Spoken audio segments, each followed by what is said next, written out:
Sugod Squad, nandito na sa Marilao, Bulacan!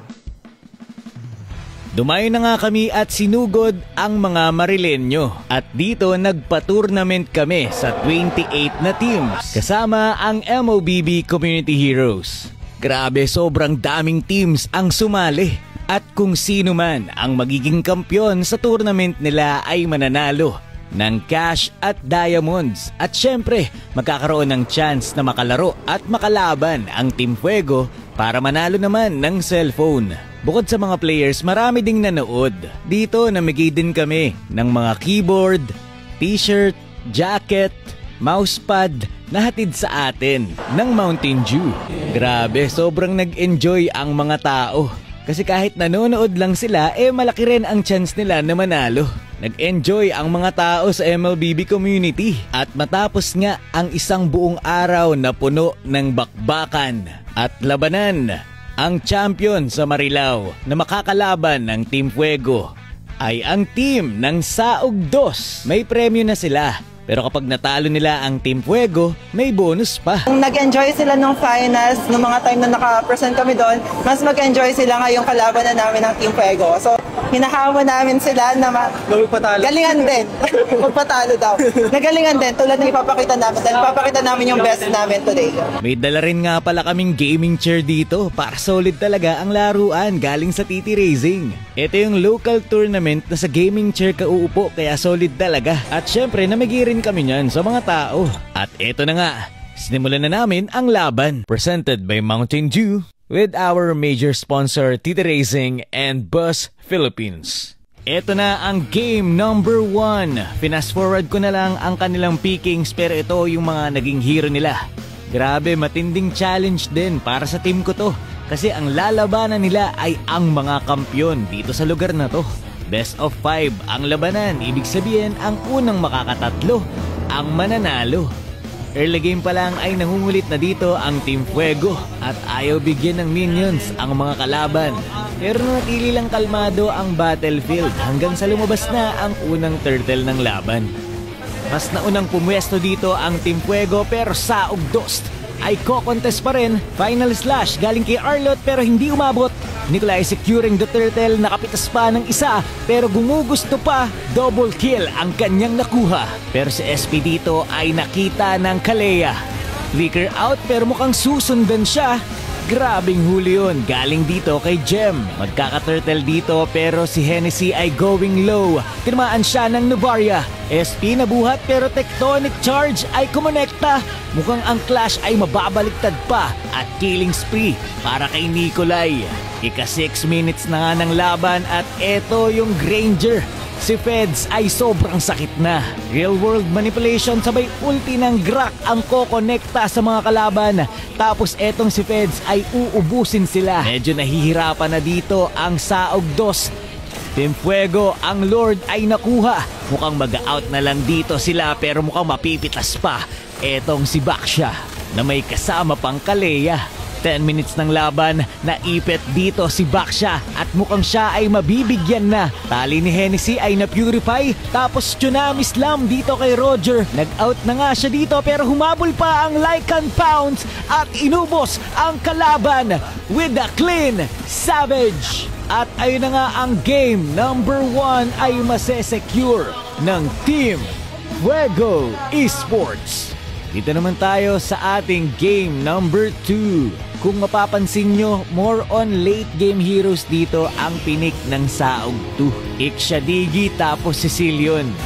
Unang turtle na unang pumesto pa rin dito ang Team Fuego. Pero si Sugo na jungler ng Saog 2 ay nakuha ang turtle tapos flicker in galing dito sa Grak. Ang ganda ng set dito ni Purple Stone at mukhang magbabak na lang dito ang Team Fuego. Second turtle natin, 5 versus 4. Si 1-1 ay nasa top, kaya medyo delikado sila dito. Pero Nikolai na secure pa rin ang turtle sabay out na parang nothing happened. Parehas naka-utility jungler ang dalawang team. Kaya naman sa turtle fight lang sila nagka-clash. Pero Nikolai going in na taunt yung tatlo pero counter set naman galing dito sa Grak. Full barrage nilabas na. Grabing clash yun. Lahat dito ay low health na. 4 versus 5 pero si Cams ay na-secure ang takedown sa jungler ng kalaban. Grabe humarap dito si Senpai Nikolai. Tignan nyo naman, 4 na yung kinakalaban niya, sabay ulti, nakapitas pa ng isa. Grabe nga yun. Cams flicker in, securing the takedown dito sa Digi at mukhang tutumba na rin dito etong si Sugo sa kamay ni Feds. Pagkatapos ng clash na yun ay nakalamang na ang Team Fuego at mukhang sila ang makakakuha ng abante at kalamangan dito sa ating unang lord. Ang problema, mga late game heroes, yung hero ng kalaban. At kung makikita nyo dito, nahihirapan din silang pasukin ang mga ito, pero si Nikolai pumasok sa 5. Ang mga kalaban ay low health na, full barrage nilabas na at mukhang mag-out na lang dito ang Team Fuego. At sa 18 minutes nga ng laban, sumasakit na dito ang Sicilian. Na low health na dito si Cams. Gamit lang ang isang skill 1 ni Cecil. Umaabante at nakukuha na ng saog 2 ang tamang timpla dito para sila ay manalo. Nahuli pa dito si Hennessy pero nag-winter crown siya at siya ay matitake down na. Ang problema, merong binabalak dito ang Team Fuego. Hindi pinapauwi ni Cams at Nico yung mga kalaban dahil may segue pala silang plano. Pero nakauwi rin yung 3 miyembro at magdi-disengage muna ang Team Fuego. Ito yung mga laban na talagang mind games na lamang. Kasi late game na yung mga kalaban mo eh. Kailangan mo na lang dumiskarte para manalo. Ang tagal na rin ng spawn timer dito ng mga natitake-down na hero at mukhang bibigyan na nila dito si Sugo. Makakatakas kaya siya dito. Cam securing the kill. It is a 2 versus 4 situation. Mahirapan ng madep ng saog 2 to kasi unti-unti na silang tutumba. Double kill para kay Cams at mukhang ita-tower lock na nila at yun na nga po, Team Fuego ang nanalo sa ating game number 2. Isang score na lang ang kailangan ng Team Fuego at sila na. Ito nga pala ang ban and picks nila sa ating game number 3. So kung mapapansin nyo dito, nag-pick ng Gusion ang saog 2. Parang ito na ata yung tinatawag na magtiwala ka na lang sa main hero mo. First blood nakuha dito ni Nico pero si Cams medyo lumalim at na-takedown siya ni Purple Stone kasama na rin si Nikolai. At dahil dito makaka-easy turtle ang saog 2. Mukhang nakukuha na ng saog 2 ang kanilang momentum para manalo sa Team Fuego pero eto na nga, second team fight. SP na ultihan yung 2. Phantom execution sabay retry nakuha ni Nico ang turtle at mag-out na lang din sila. Saog 2 nakabang dito sa bush pero Hennessy with the curtain call, real world manipulation sabay phantom execution. Matitake down kaya dito si Farsa pero Sugo with his Gusion to the rescue, taking down Nikolai. Mukhang napaganda pa. Palag-palag at hindi nagkakalayo sa gold ang Team Fuego at saog 2. Feathered airstrike galing kay Scarlet Maiden ang nakakuha ng turtle. At dito magdi-disengage na lang ang saog 2 pero mukhang mahuhuli dito si Franco. Pero okay lang, nakuha naman nila ang turtle.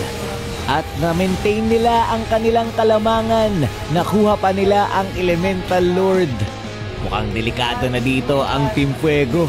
Mamarcha na ang Lord sa mid lane pero real world manipulation nilabas na dito ni Cams. Sabay na harangan pa dito ni Grak. Only dash galing kay Nikolai at etong si Feds ay nasa likod, taking down Scarlet Maiden. Unti-unti nang natutumba ang saog 2 at nare-regain ng Team Fuego ang kalamangan. Grabe yung pwesto dito ni SP, nahuli niya ang 2 at jungler pa ang na-take down nila. Kaya naman malaking bagay ito para sa team. Yung Grak dito ay nahook at kinagat na rin pero si Hennessy ay nakaalalay. Inultihan niya na dito yung Bruno. Low health na rin pero mukhang makakatakas pa. Pero Spear of Destruction galing kay Feds ang tatapos sa kanya. At dito madali na para sa Team Fuego na makuha ang Lord. Tignan natin kung paano madedep ito ng saog 2 pero si Gusion na kanilang jungler ang unang tumumba. Nikolai dumadash dito sa likod, double kill para sa kanya. Feathered airstrike nilabas na pero triple kill si Nico ang nakakuha. Phantom execution nasa may base na pero ang maniac ay ilista mo na dahil ang game number 3 ay mapupunta pa rin sa Team Fuego. Hindi man pinalad ang Saog 2 na manalo sa Team Fuego, bukod sa cash prize at diamonds, nakatanggap din sila ng keyboard, mousepad at hoodie galing sa Mountain Dew. At yung smartphone na mapapanalunan sana nila ay pinamigay namin sa mga tao dun. Kaya ang lugar na mabibisita namin ay wala talagang talo. Bukod sa mga papremyo, ay nagkaroon din kami ng meet and greet with the fans. Grabing experience to. Masabi mo naman sa overall experience mo dito sa Barangayan X Sugod Squad. Malungkot po kasi laglag po kami agad. Pero, Masaya kasi, may keyboard. hey!